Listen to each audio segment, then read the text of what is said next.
Buenos días para todos, mi nombre es José Ignacio Aguerre, soy ingeniero agrónomo, trabajo en el Secretariado Uruguayo de la Lana y soy técnico de transferencia de extensión para el departamento de Tacuarembó. Le agradezco a la organización darme la oportunidad de poder darles este mensaje que está centrado sobre el manejo y la nutrición de la oveja de cría y la recría para intentar capitalizar el progreso genético que hemos logrado en los últimos 20 años. Bueno, el título entonces de esta charla se llama Capitalizando la mejora genética, manejo y nutrición. Por lo tanto, el objetivo que tiene esta presentación es demostrar los efectos de manejo y la nutrición en los sistemas basados en merino australiano y enunciar las tecnologías disponibles para mejorar cada proceso. No vamos a dar detalles de cómo aplicar cada tecnología, sino explicar por qué el manejo y la nutrición tiene efectos importantes en los resultados productivos y reproductivos de nuestros sistemas basados en merino. Vamos a hacer un enfoque en la majada de cría y otro enfoque en la recría. Empecemos por la majada de cría. En la majada de cría, el principal indicador a monitorear es la condición corporal y la nutrición de la oveja de cría. La condición corporal la determinamos palpando las falsas costillas en las zonas del vacío, donde tratamos de ver, tocando la apófisis espinosa y la apófisis transversa, la cobertura de grasa y de músculo en dicha zona. Es una escala que va del 0 al 5, donde la condición corporal que más nos interesa transferir a todos es la condición corporal 3, que está relacionada con procesos reproductivos y productivos en nuestro sistema. Y el último punto que debemos tener en cuenta es que un punto de condición corporal equivale aproximadamente a 7 kilos de peso vivo. La importancia de la condición corporal es fundamental, sobre todo teniendo en cuenta las correlaciones genéticas que tiene la condición corporal. ¿Por qué? Porque tenemos bibliografía internacional en donde el diámetro de la fibra y el peso, sobre todo el segundo pellón en delante, tienen una correlación con la condición corporal. Si consideramos la condición corporal encarnerada, tiene una correlación de más 0,51 con el diámetro de la fibra, es decir, que a menos diámetro se esperaría una menor condición corporal, y con el peso de vellón tiene una correlación negativa de menos 0,15, es decir, que a mayor peso de vellón esperaríamos en promedio una menor condición corporal. Y para un trabajo australiano, o sea que no es el único que acusa en el mismo sentido, la condición corporal encarnerada tiene una correlación de más 0,18 con el diámetro. Esto es importante porque, como se mostró en la charla anterior, tenemos un progreso genético importante para diámetro y para peso de vellón para la raza merino australiano gracias al mejoramiento genético de los últimos 20 años, y por lo tanto, de acuerdo con el progreso genético en diámetro de estos últimos 20 años, podríamos inferir un cambio estimado en la condición corporal preservicio de menos 0,07 a menos 0,11. Es decir, podríamos inferir que perdimos un poquito de condición corporal debido a este progreso genético que hemos cosechado con las evaluaciones genéticas poblacionales. Vamos a estar viendo entonces el impacto de la condición corporal en todo el ciclo reproductivo de la oveja, desde el servicio, pasando por la gestación, la lactación y el destete hasta volver al servicio. Empecemos por el servicio. Sabemos que a una mayor condición corporal de las ovejas van a presentar un mayor porcentaje de preñez y también un mayor porcentaje de mellizo. Esto está determinado, por ejemplo, con un trabajo de Abella y Formoso, en donde a mayor condición corporal, las ovejas tenían una mayor fertilidad y una mayor tasa ovulatoria. Por lo tanto, con condiciones corporal iguales o mayores a 3, deberíamos tener mayor prolificidad, mayor fertilidad y por lo tanto una mayor fecundidad. Entremos en la gestación. A lo largo del primer y segundo tercio de gestación, una inadecuada alimentación de la oveja de cría va a determinar posibles problemas en el desempeño de la recría y también va a limitar el peso de faena. Y esto está demostrado mediante un trabajo que la doctora Georgette Manchero presentó en el año 2018 aquí en Niña Tacuarembó, con un estudio de programación fetal, en donde las ovejas se restringían en sus requerimientos energéticos a lo largo del segundo tercio de gestación y eran sobrealimentadas en el tercero para alcanzar un buen peso al nacimiento, y se lograba. Los corderos tenían el mismo peso al nacer que los restringidos, que los no restringidos, Pero sin embargo, los corderos nacidos de ovejas restringidas tenían un menor peso al destete y un menor peso a faena. Por lo tanto, los restringidos en esta etapa van a pesar siempre menos. Y esto es muy importante porque estamos afectando los resultados productivos de nuestro sistema. ¿Qué medidas puedo tomar en esta etapa? Debemos realizar ecografía y alimentar las ovejas en forma diferencial en base a la misma. Podemos asignar potreros con una mejor disponibilidad de forraje y una mejor calidad de forraje para que las ovejas cumplan con esos requerimientos. Podemos planificar la esquila de parto con antelación para evitar posibles atrasos que siempre ocurren, y tenemos que siempre tener presente ajustar el manejo sanitario. Les voy a estar dejando en algunas diapositivas siguientes, con las medidas que sugiero, algunas referencias que he tomado para poder realizar estas afirmaciones, en caso de que alguno de ustedes desee ampliar la bibliografía y buscar más información sobre la. En el tercer tercio de gestación, una inadecuada alimentación de la oveja de cría va a producir pérdidas en la condición corporal.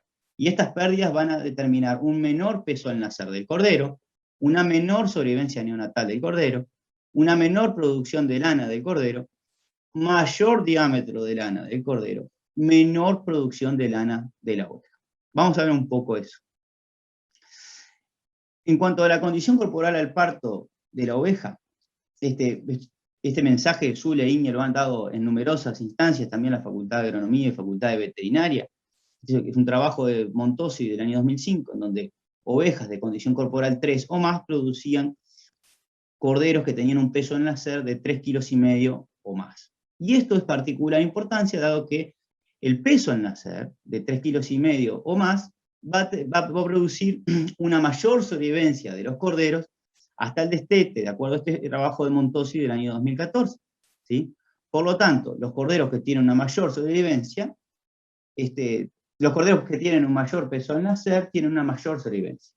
Mejor condición corporal de la oveja al parto, mayor peso al nacer de dicho cordero, y por lo tanto el cordero tiene una mayor probabilidad de sobrevivencia hasta el destete. Pero también estamos afectando la producción de lana de la oveja de cría.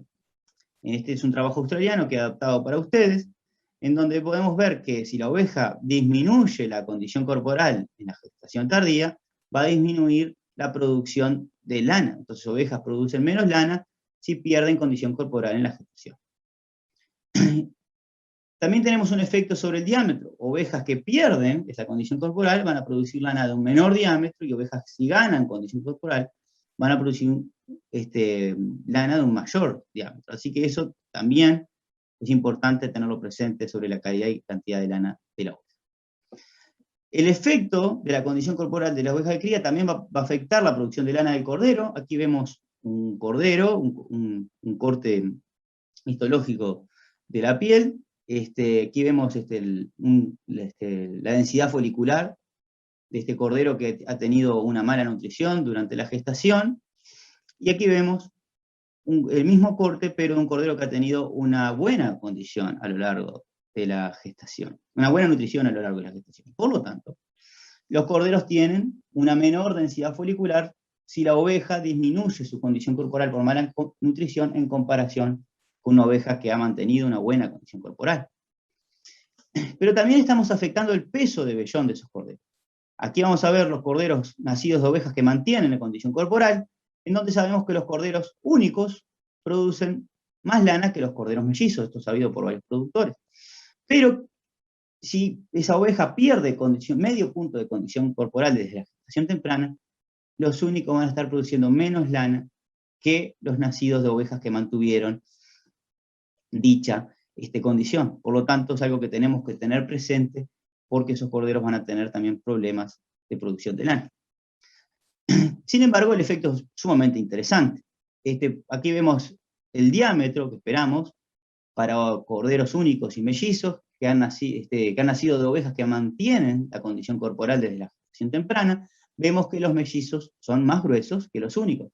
Esto es algo muy importante, sobre todo utilizado como un factor de corrección importante en las evaluaciones genéticas poblacionales, porque se sabe que los corderos mellizos fenotípicamente producen menos lana y más gruesa.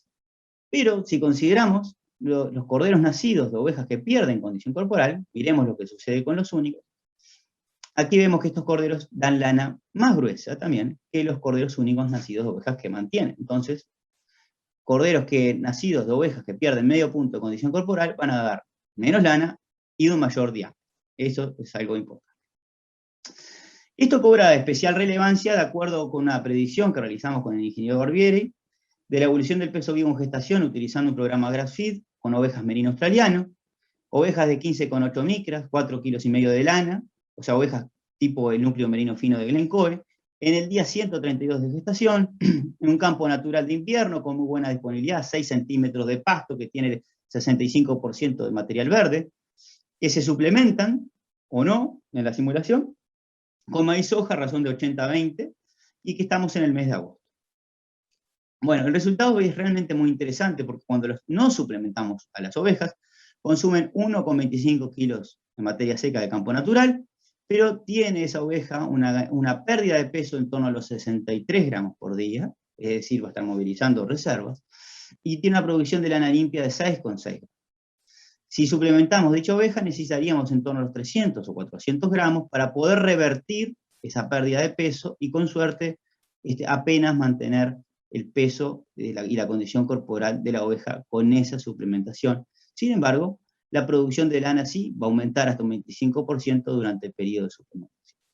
Como consecuencia, y es muy importante, si no suplementamos estas ovejas de gestación simple, es decir, ovejas que tienen un solo cordero en su vientre, podríamos tener una pérdida de condición corporal entre 0,25 y 0,5 puntos en el último mes de gestación. Y esto es particularmente interesante porque todos los efectos antes descritos podrían ocurrir siempre en estas condiciones con estas ovejas. Y por último, un factor interesante que debemos tener es la elección de la fecha de parto de acuerdo a la predicción de índice de pérdida de calor. Es un trabajo publicado el año pasado que tomó una serie histórica de condiciones de viento, lluvia y temperatura para estimar las pérdidas de calor. Y vemos que en julio podemos encontrar hasta un 40 o un 50% de los días en la zona sur del país que tiene un riesgo medio o más, o sea, desde medio a crítico, para las condiciones del Chill Index. Sin embargo, en septiembre podemos encontrar que esas condiciones son mejores con una menor probabilidad de que los días con riesgo medio o crítico ocurran, ¿sí? O sea que la elección de la fecha de parto también es fundamental. ¿Qué medidas puedo tomar entonces de acuerdo a la gestación? Debemos ajustar la fecha de parto, utilizar efectivamente la esquila preparto, asignar potreros con una mejor disponibilidad de forraje, porque si teníamos esa predicción en un muy buen potrero, ¿qué sucedería si el potrero tuviese o peor calidad o peor cantidad? Debíamos lotear las ovejas por condición corporal y mejorar la alimentación de cría en base al mismo, y siempre tener presente ajustar el manejo sanitario. En cuanto a la lactación, es un periodo en que habitualmente provoca pérdidas de condición corporal, y una adecuada alimentación de la oveja de cría va a potenciar la producción de leche. Sabemos, de acuerdo con bibliografía nacional, que el pico de producción de leche ocurre en torno a las 3 semanas después del parto, y vamos a ver cómo es importante para determinar la ganancia de peso del cordero. Aquí vemos otro trabajo de la doctora Banchero, en donde estimaba que el cordero registró que el cordero llegaba al destete con 18 a 20 kilos de peso vivo al día 120 del destete.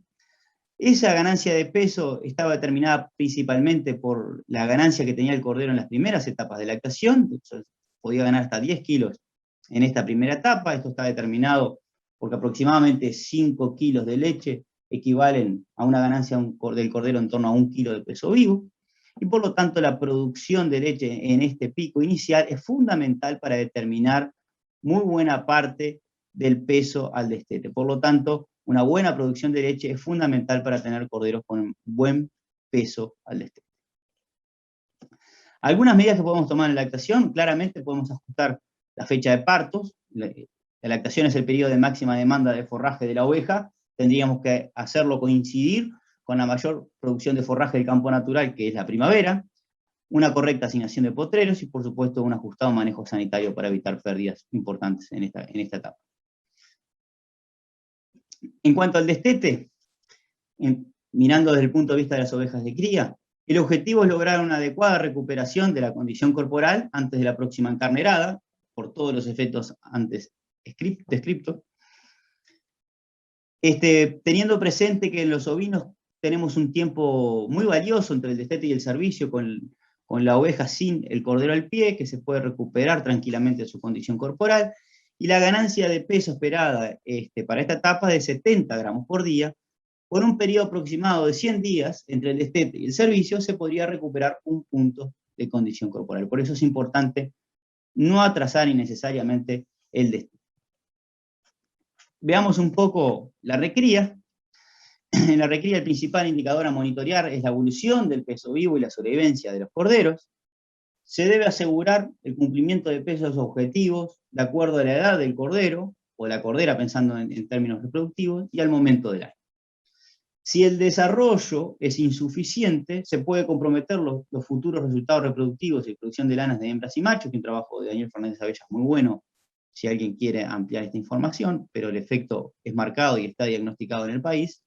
Y tenemos algunos momentos claves para transferirlos a ustedes, como es el destete, el primer año de vida y la primera encarnerada. En cuanto al destete, deberíamos buscar que los corderos tengan un peso mínimo individual de 20 kilos para lograr buenas ganancias de peso vivo y maximizar la sobrevivencia. Es algo importante, la recría en nuestros sistemas basados en merinos australianos debe mejorar el peso del destete, en ganancias post-destete y en sobrevivencia post-destete.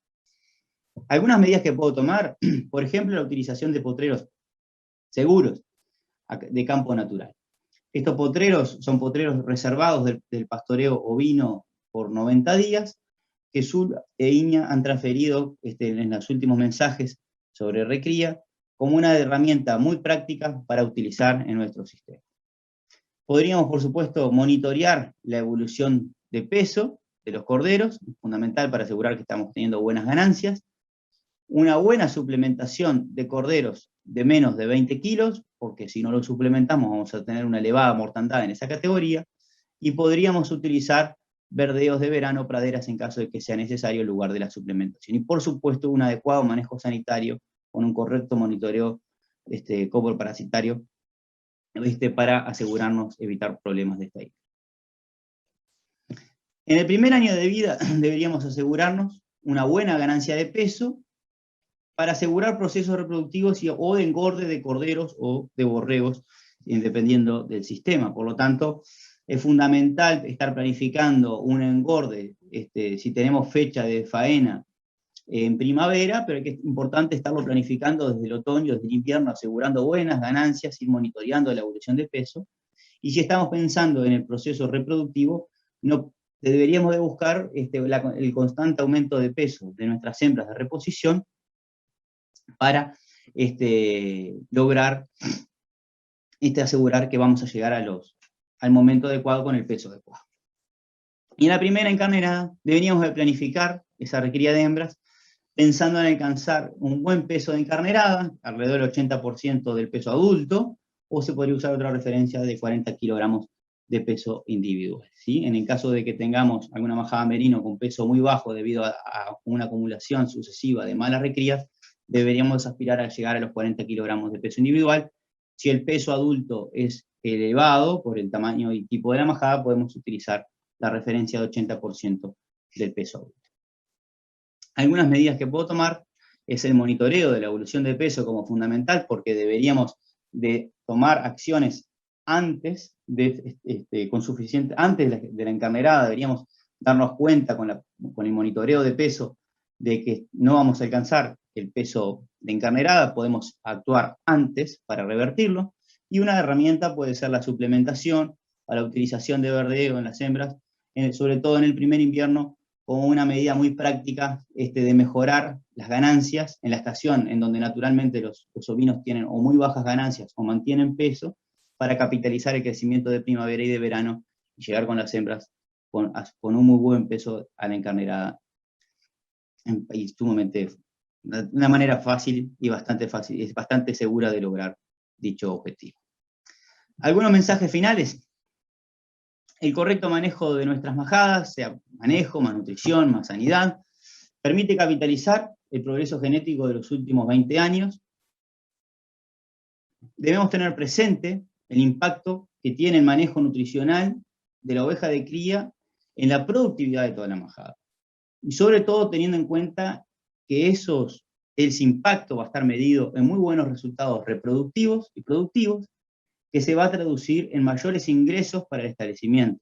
Una mejor señalada, una mejor recría, es más ingresos por concepto carne para el establecimiento, y también más insectos por concepto lana, dado que producimos más lana de cordero, que es la lana más fina y de mayor valor en el establecimiento.